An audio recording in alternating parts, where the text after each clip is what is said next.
Assalamualaikum warahmatullahi wabarakatuh. Selamat malam, Bu Nani.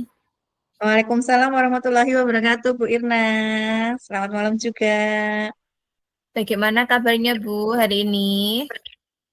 Alhamdulillah, baik, Bu Irna. Anda bagaimana? Alhamdulillah, saya juga baik. Ada perlu apa ya, Bu? Kira-kira kok malam-malam menelpon saya? Apakah ada yang perlu saya bantu? Iya, Bu, saya ada sedikit permasalahan di kelas saya. Jadi saya mohon maaf mengganggu waktu Ibu sebentar ya. Iya, enggak apa-apa, Bu. Insya Allah ketika saya bisa membantu, akan saya bantu, Bu. Iya, di sini saya sebagai guru kelas 3 SD, Bu Irna. Terus di kelas saya itu, saya akan bercerita sedikit. Di kelas saya itu pada saat jam pembelajaran matematika, terus apa itu, ada siswa saya yang untuk materi perkalian itu belum bisa. Jadi belum bisa sama sekali. Dan padahal di kelas 2 sudah diajarkan perkalian yaitu dengan metode penjumlahan berulang. Tetapi di kelas 3 anak tersebut sama sekali belum mengerti, belum paham tentang kalian dengan metode penjumlahan berulang. Itu benar.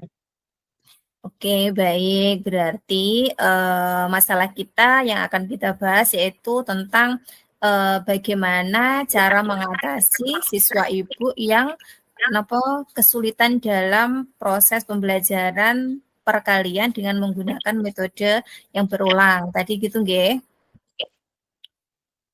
Ya, Nggih, kira-kira apa tujuan utama yang ingin Bu Nani capai dalam sesi coaching ini, Bu? ya, saya ingin membantu murid saya dalam pelajaran matematika, yaitu tentang apa tentang perkalian itu Bu, agar mereka bisa seperti matematika lainnya. Karena dari siswa saya ke-13, jumlahnya siswa ke saya 13. Nah, yang dua itu bisa cepat sekali. Jadi yang ingin saya tujuan saya agar anak dua itu tadi bisa seperti teman-teman yang lainnya, seperti Bu Irna. Oh, nggih. Berarti permasalahannya ini ada di dua anak yang mereka ini sedikit terlambat begitu nggih Bu dalam menguasai materi yang diajarkan oleh Ibu pada saat itu. Iya, benar, ya, benar Bu. Dapatkah Bu Nani menggambarkan situasi yang sedang Bu Nani hadapi saat ini? Iya, di sini saya itu apa ya Bu ya? Sudah kedua anak itu saya panggil, saya tanyakan apa ke mereka sampai di kelas 3 nggak bisa kalian. Akhirnya anak tersebut saya panggil, saya tanya satu persatu dari kedua anak itu. Terus, kenapa kalian kok nggak bisa seperti ini? Apa penyebabnya? Saya tanyakan seperti itu, Bu ya. Kalau saya tanyakan nanti dengan pelan-pelan, saya tanyakan seperti itu. Terus dia menjawab, saya nggak bisa fokus Bu dalam pelajaran matematika karena jadi sampai dari karena orang tua saya ke kota, ayah dan ibu saya ke kota mencari tambahan penghasilan. Nah, saya ya di rumah cuma bersama dengan nenek saya. Nenek saya sudah tua seperti itu. Terus anak yang satunya lagi Bu, saya tanya kenapa seperti itu sama nggak bisa ke pelajaran berkalian tentang memperhatikan perkalian. Ternyata dia orang tuanya sama, hampir sama. Cuman orang tuanya dia di rumah, ditunggu sama orang tuanya. Terus orang tuanya sibuk kerja. Jadi seorang pedagang dia sih kerja mencari nafkah untuk keluarganya. Kalau dia berangkat, anaknya masih tidur, dan di orang tuanya pulang, anaknya sudah tidur malam lagi. Jadi pada saat dampingan belajar, anak itu tidak ada yang mendampinginya seperti itu, Ibu.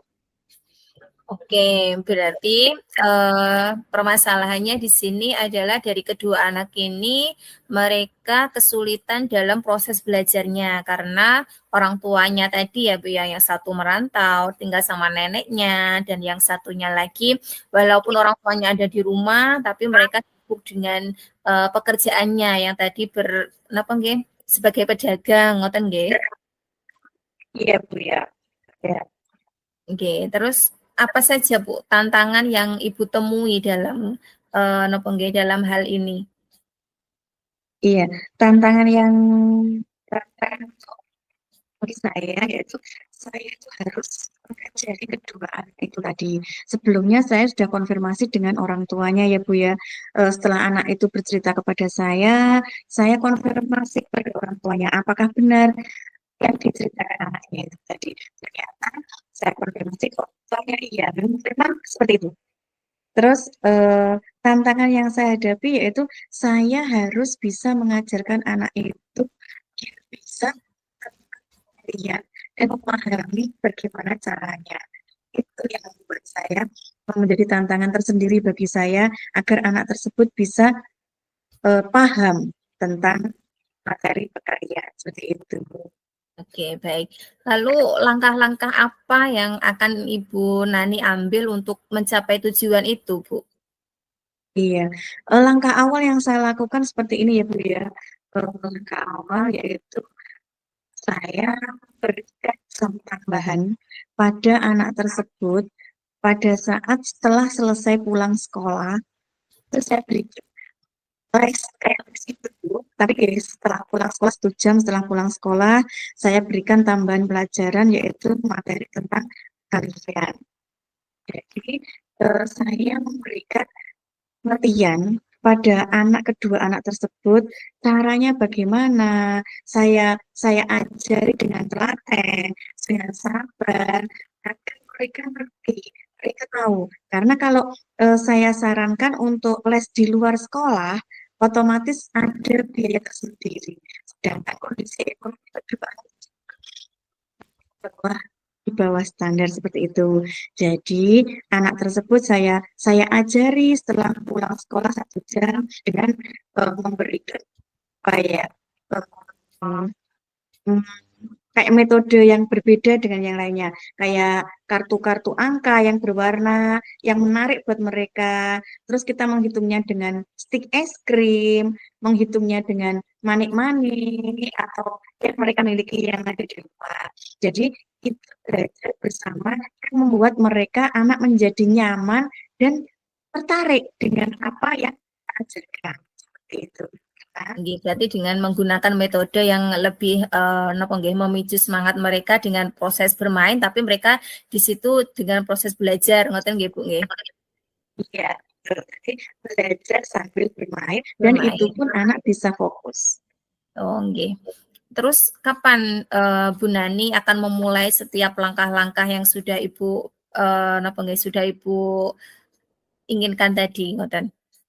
Oke, langkah-langkah yang yang saya lalui yaitu mulai setelah setelah di awal semester ini, setelah saya mengajar pelajar itu, terus anak tidak bisa, sejak itu saya langsung langsung saya les seperti itu. Jadi saya berikan pelajaran tambahan pada saat dia pulang sekolah setelah saya mengetahui anak tersebut belum paham tentang kalian itu. Seperti itu. Oh, berarti prosesnya langsung gitu nggih, tidak menunggu besok atau lusa gitu nggih, Bu? Iya, jadi saya konfirmasi dulu ke orang tuanya, jadi saya bisa berikan nolong nggih. Kayak tambahan itu tadi, otomatis mereka harus bersiap dulu dari rumah. Karena tapi sih ya kalau saya tambah untuk les itu tadi, ya tambah untuk pelajaran itu tadi. Jadi persiapannya seperti itu, Bu. Oh, nggih, siap.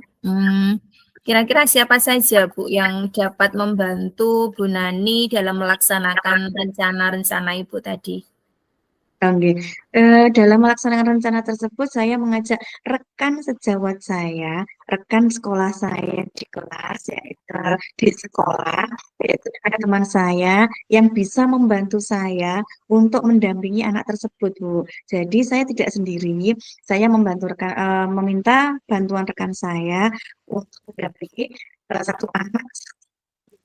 Tapi sebelumnya itu kita sudah konfirmasi dulu apa yang akan kita sampaikan, materi apa, bagaimana cara mengajarkannya seperti itu. Jadi dua hal tersebut itu sangat diperhatikan, merasa sangat diperhatikan karena didampingi oleh satu aspek seperti itu. Lalu dukungan apa yang kira-kira Ibu butuhkan dari orang lain itu, Bu? Iya, dukungan yang saya terutama tentang apa ya? Jadi kenapa begini?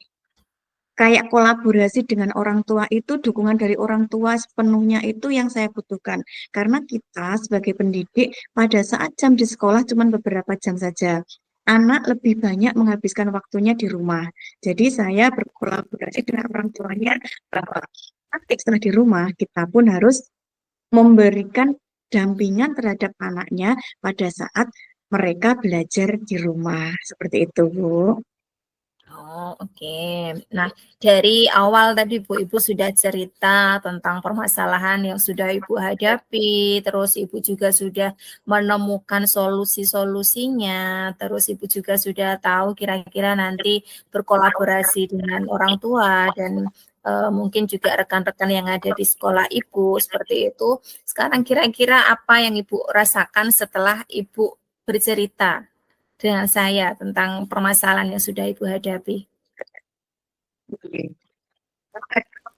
Saya merasa sangat senang, Bu. Karena apa yang saya sampaikan ke siswa tersebut bisa diserap, jadi bisa dimengerti. Setelah saya melakukan itu tadi tambah jam les di sekolah, setelah pulang sekolah, saya merasa sangat senang karena anak tersebut ternyata setelah kita ternyata kita ajar Iya betul. seperti itu.